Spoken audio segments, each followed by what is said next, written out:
The CALLP Crofting project has been running for 3.5 years, a bit less than the other projects, but we have managed to squeeze quite a lot into that short period of time. The main themes of the project have been to provide training, set up the demonstration crofts, and offer support for improvements to crofts. For those of you not familiar with crofting, it is a unique form of land tenure that was created as a result of the Highland clearances. Under the 1886 Crofters Act, crofters have security of tenure as long as they work the croft and pay the rent. Crofts are small, particularly so in Coigach and Assynt, and are only able to provide subsistence living and have created the landscapes of these communities. A croft usually consists of areas of rough grazing and in-by. There may be a dwelling house and agricultural buildings. Most crofts are acquired by inheritance or marriage. Previously, crofts were so worthless, crofters often gave them away. Now, as tenant crofters can buy their crofts and become owner-occupied, crofts have become assets. Crofts usually have shares in the common grazing and are granted an allowance or zooming of numbers of cattle or sheep depending on the size of the croft. Crofters often have several jobs, varying from postmen or women to nurses and university lecturers. Living in a rural area, people need to be resourceful and adaptable. Crofts often have other businesses, usually small tourism businesses like self-catering or B&B. The main themes of the project are the demonstration crofts, training and croft improvement. 2 demonstration crofts were set up in Reef, Coigach and Achnacarnan in Assynt. Anybody that grows anything will know that you first have to get your soil in good condition before you can do anything else. The first thing we did on Reef Demo Croft was to take soil samples and have an integrated land management plan drawn up by the Farm Advisory Service. The plan tells you how much fertiliser and lime is needed and what can be sown when and where. We planted heritage beer barley, which was provided by the Sovereignty Seed Scotland, and then we went on to plant turnip and kale.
Also at Reef Demo Croft, Alan has been busy constructing a hotbox where he uses seaweed to provide compost.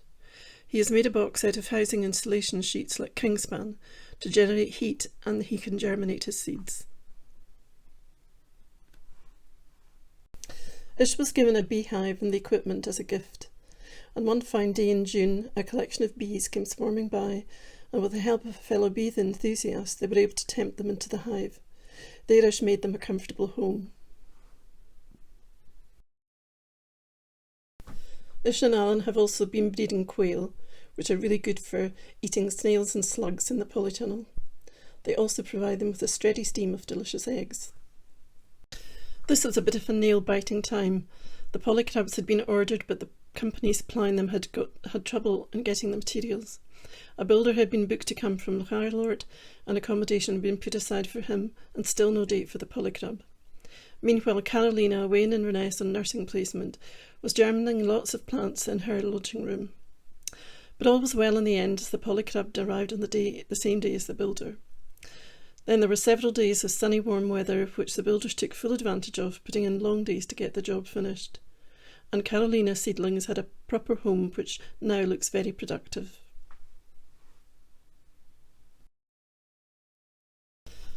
Training has been another major aspect of the crofting project, and there have been over 25 trainings ranging from the practical on the croft, horticulture and added value. Because of COVID restrictions we couldn't have face-to-face trainings, but sheepdog trainer Jasmine Grant found a way around this, and this little video will show you how. Come by. There. Good girl. Way. Win. Way. There. There, Win. Good girl. There. Stand. Come by. There, Win. Alright. Get up. Get up. Alright. Get up. Way. There. Good girl. Alright. Get up. Come by. There. You lie down. Just after lockdown we did some sheepdog training sponsored by CALLP, the Coigach and Assynt Living Landscape project, and that was with Jasmine Grant at Bray Hiller sheepdog training. And what was really interesting about it was that it was all online, so every week Win and I would take 3 videos of her with the sheep, the sheep at home, or a sheep where I work, or some crofters let us run her at different sheep roundabout, and then we'd send them to Jasmine and the group. Jasmine would analyse them, send back comments, and then every week we'd get together on Zoom and look at a couple of the videos, talk them through, get some pointers, constructive criticism, and work on it like that. It's really about us figuring out our relationship and building confidence, both of us. Dogs at all different stages, handlers at all different stages, to feel like you're part of a wider community, which is, even if you live in a crofting township, not everybody talks about their dogs and you don't see that whole process. But in that 6 weeks, every dog came on so far, and Win and I in particular were just working on confidence and being fluid and not getting stuck.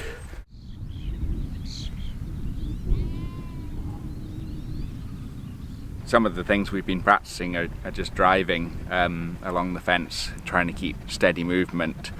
She's got a lot of eye, which means that she tends to get a bit sticky at times and just stare down the sheep. So what Jasmine was trying to help us do was be more work dog like and just keep the sheep moving.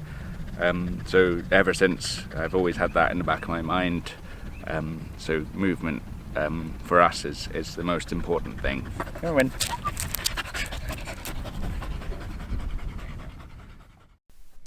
We held a course on how to make the best of your croft. Most of the people there said how they hated rushes and bracken taking over, so a pilot scheme was started and a few people signed up to it. Lots of rain and acid soil make for good conditions for rushes. To deal with this, the Crofting project has worked with several crofters, having soil samples analysed, which tells you the condition of the soil and how much lime you need to add to raise the pH balance.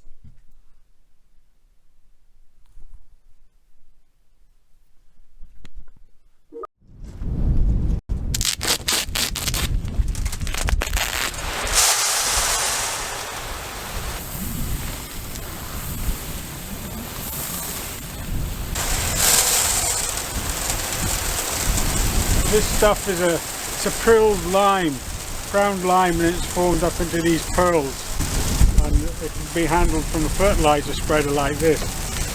Normally lime comes in a granulated form, and it would block something like this in no time at all, which is why we have dedicated lime spreaders.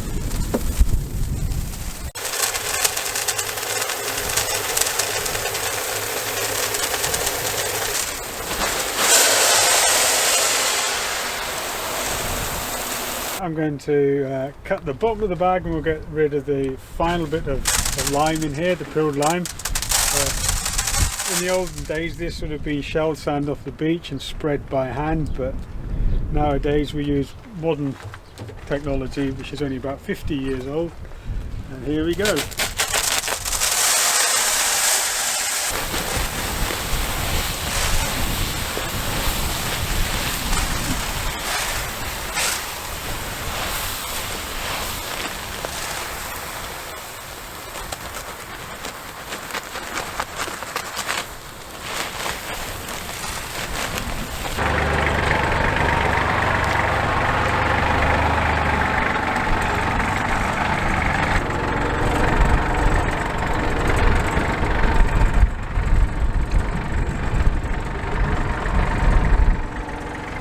Today we're spreading lime here in Acaldabui, and this ground we're sitting on probably hasn't been cultivated since the 50s, and as a result of that it's gone very acid, and all it'll grow is grass and rushes.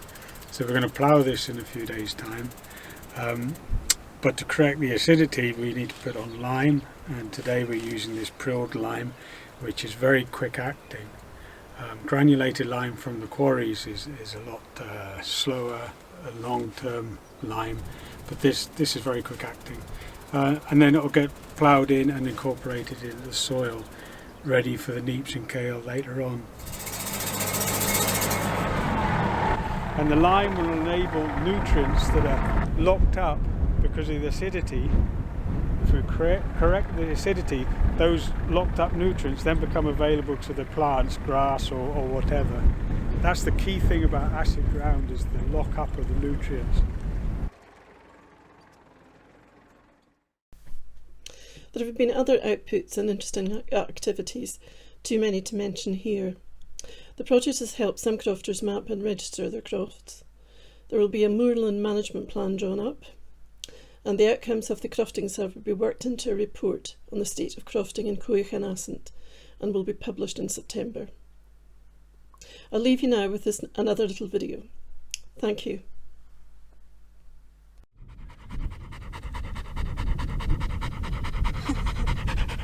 Good breath. Good breath. I'm in Coigach, a place where my grandfather has his sheep. And this is my dog Jet. He's a 4-year-old border collie. He's the first dog I've ever trained, so he's coming on quite well. We're taking the sheep from like A to B, so they're in the fields right now, and they've been in here for a while, so taking them onto the hill is just going to make the lambs a lot bigger and going to make the sheep a lot more happier. Lie down! Jet, lie down!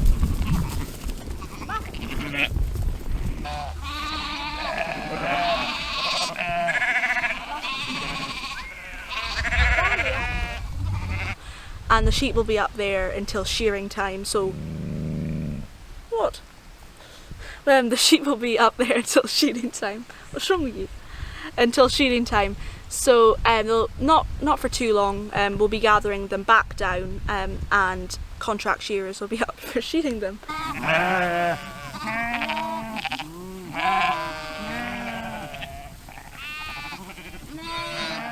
It's really important to have a dog because, especially, it doesn't always go to plan, so you know there's always going to be one sheep or two sheep or more trying to run off and not stay with the flock.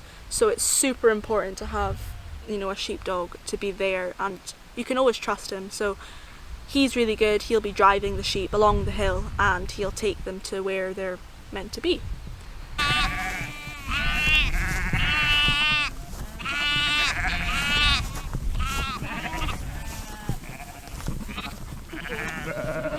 We've taken the sheep up just to the top of the hill. So the fresh grass is quite good for, well, very good for the sheep, and it'll make the lambs come on. So for future sales, we'll have nice, well, hopefully have big nice sheep to be selling.